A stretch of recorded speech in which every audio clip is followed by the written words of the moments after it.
Em, Kula terang niki mun niki ayat pertama tentang masalah-masalah sufi ya. Terus ya ayuhan nasu antumul fuqara unapa illallah. Kamu itu kalian semua itu orang yang banget butuh ning Allah taala. Bikulli halin kapan saja. Niku mun jelas ya terus cara pandang diingatkan iya sa'idibkum wa ya'ti napa bi khalqin jadid. Kalian semua harus bayangkan bahwa setiap saat Allah bisa saja menghilangkan kita, kemudian mengganti dengan makhluk yang apa? Baru, terus yang lain, wa madzalika 'ala Allahi bi'aziz, dan itu bagi Allah itu mudah sekali. Nggih kula bolak-balik matur gitu. Terus dalam ilmu hakikat diterangkan manusia itu memberi kontribusi pada pilihannya itu tidak sampai 1%, mungkin tidak sampai. Misalnya kalau orang ditanya, kenapa makanan ini enak? Ya jawabnya biasanya gampang, karena ini sate, kebetulan saya suka sate, terus bilang enak.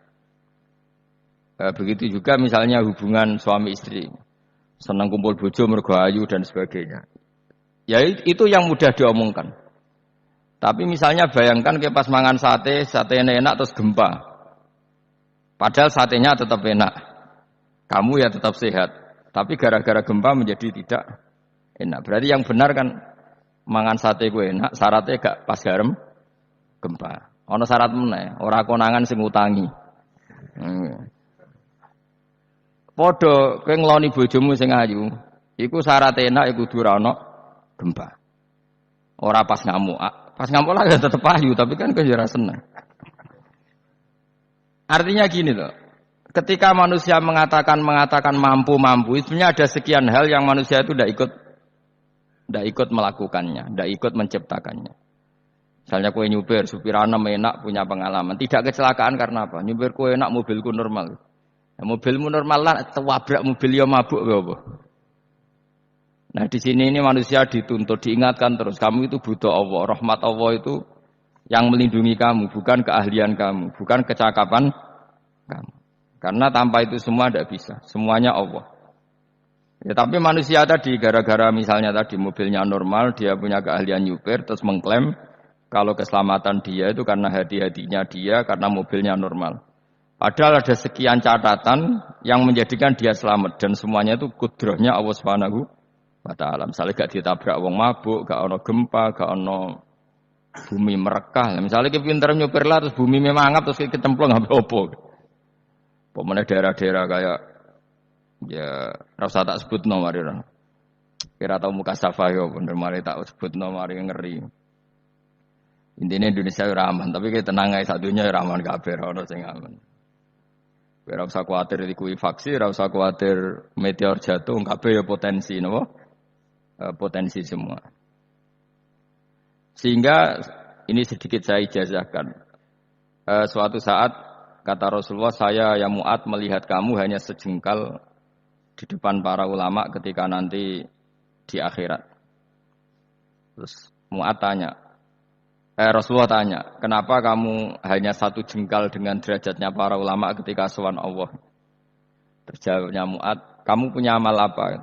Terjawabnya Mu'ad, ya Rasulullah, saya tidak pernah melangkahkan satu kaki, kecuali saya tidak pernah yakin apa bisa melangkahkan kaki yang satunya. Dan saya tidak pernah mengunyah satu makanan, kecuali saya juga tidak pernah yakin apa bisa menelannya. Dan saya tidak pernah bernafas satu nafas, kecuali saya tidak yakin apa bisa nafas berikutnya. Saking dia tergantung ta'aluk semuanya sama kudrahnya Allah Subhanahu wa ta'ala. Kalau kita ini kan sok. Kalau makanan sudah di depannya kayak pasti bisa makan. Kalau dia sudah sehat, jalan seakan-akan pasti bisa meneruskan. Padahal 0, sekian detik, kue melaku dihantam mobil ya selesai. Misalnya stroke ya selesai, tidak bisa jalan. Sehingga para wali-walinya Allah itu orang yang fi lahdhatin min lahadzati, setiap kedipan dia, setiap perilaku dia itu hanya ta'aluk ambek Allah Subhanahu wa ta'ala. Itu yang disebut ya ayuhan nasu antumul fuqara ilallah. Nah, kemudian resiko makom ini, ya semua makom tak ada resikonya. Risiko makom ini itu biasanya dia lupa doa. Kenapa lupa doa? Karena doa itu terdefinisikan. Tak wari ilmu hakikat terus rungokno wis ora paham lah tak ulangno. Ya resiko ilmu saya ingatkannya. Ilmu itu kan ada dua. Ada ilmu yang karena didefinisikan. Dan itu akhirnya menjadi masalah. Sebenarnya ilmu itu tidak perlu definisi. Kedua ilmu yang kita rasakan. Misalnya gini, kalau saya tanya, kamu pernah nggak minta jadi punya uang banyak? Nggak tanya, pernah nggak minta? Terus artinya minta itu apa? Terus kita mendefinisikan, menengadahkan tangan, bilang ya Allah, saya minta uang banyak, saya minta ingin beli mobil. Itu namanya apa? Tidak jawab saja. Doa kan? Itu kesalahan kita. Kesalahan kita mendefinisikan doa itu misalnya menengadahkan tangan dan memohon dan menyebutkan permohonannya. Permohonannya itu terus disebut doa. Tapi kalau menurut Allah, sistem tubuh kamu yang menghendaki punya mobil, sistem tubuh kamu yang ingin punya uang banyak, reaksi tubuh kamu yang terhinakan karena ditagih orang atau butuh uang, ini menurut Allah ya sudah kamu itu peminta-minta. Saya ulang lagi ya. Sehingga menurut Allah kamu minta tidak minta ya tetap berstatus peminta, pengemis. Nah, orang-orang yang sudah wusul, meskipun itu kondisional ya, tidak selalu. Itu ya dia pikirannya mengadahkan tangan apa enggak ya sama saja tubuhnya merasa minta. Sehingga dia tidak perlu mengekspresikan minta. Nah, terus orang yang fikih bilang seperti itu tuh sombong, wong kok gak tahu donga. Sebetulnya keliru vonis orang fikih. Bagaimana mungkin dikatakan sombong? Dia reaksi tubuhnya, elemen tubuhnya sebetulnya meminta. Dia tidak berkategori meminta karena ilmu kadung didefinisikan kalau minta itu yang seperti ini. Itu kan lama. Nanti kalau suatu saat Indonesia yang kuasa itu terlalu NU atau terlalu yang tidak NU, lama-lama ada definisi. Misalnya yang dikatakan tahlilan itu apa? Ya bid'ah, Nabi tidak pernah tahlilan. Sahabat gak pernah nahlili Nabi, malah nganyak kanjeng Nabi jadi tahlili. Manane tahlilan jalukno sepuro mayit, kanjeng Nabi jalukno sepuro. Sehingga dengan tradisi itu tahlil itu masuk definisi bid'ah. Karena enggak pernah dilakukan sahabat dan para tabi'in. Ya salahnya kamu definisikan. Tapi kalau udah kamu definisikan sing diarani tahlil ya maca la ilaha illallah. Terus mungkinkah satu bacaan la ilaha illallah dilarang? Wong ra oleh maca kalimat tauhid. Jadi misalnya tahlil iku nglafatno kalimat tauhid. Oke tok ora ngara iso dilarang tapi nak tahlil iku mitung dinane mayit kaya Buddha, sangane kriminal. Enak. Ya sudah seperti itu. Makanya banyak orang salah itu karena ilmu kadung didefinisikan. Nah, definisi itu sebenarnya tidak mengikat dalam banyak hal. Ini penting saya utarakan. Ya karena seperti itu. Makanya itu masalah-masalah besar antara kita dan firqah-firqah yang lain. Masalah ahli sunnah, terus masalah yang lain-lain. Memang ya sudah seperti itu. Ya saya ulang lagi ya. Ketika Nabi Ibrahim mau dibakar Namrud, itu masyhur cerita itu.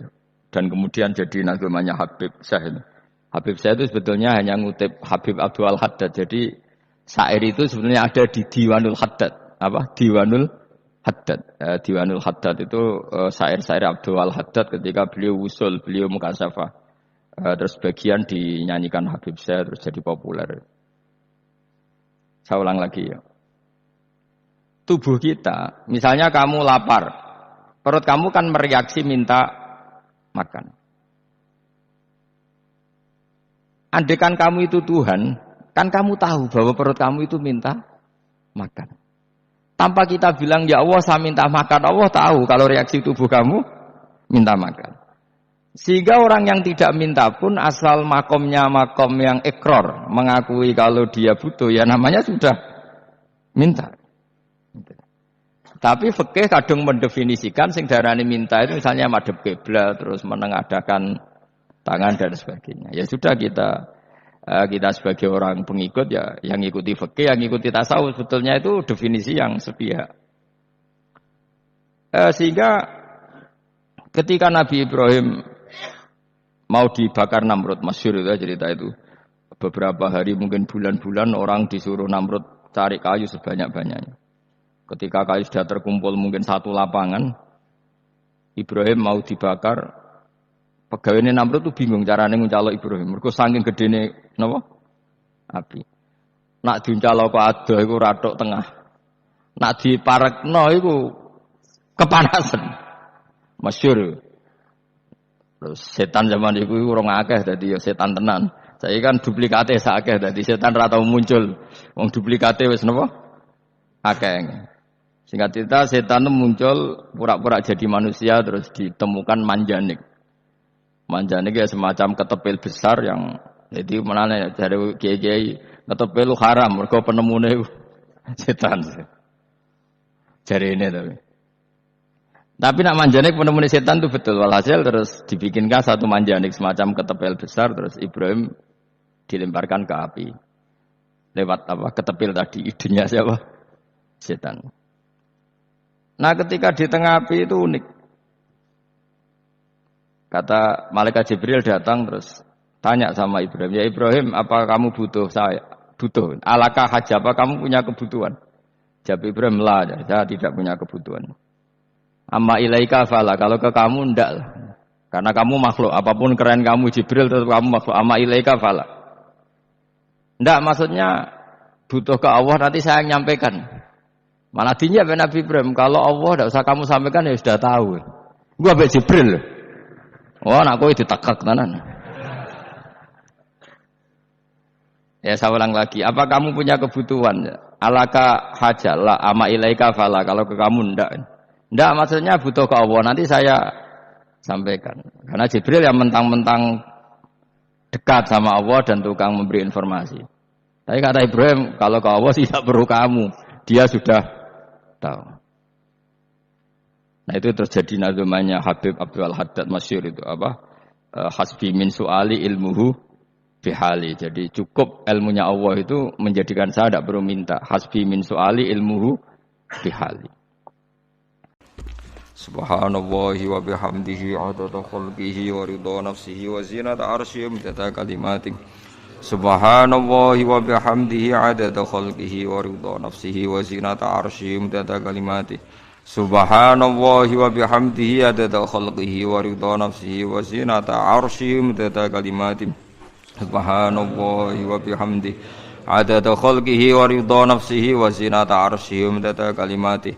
Subhanallahi wa bihamdihi adada khalqihi wa ridha nafsihi wa zinata arsyihi midada kalimatihi.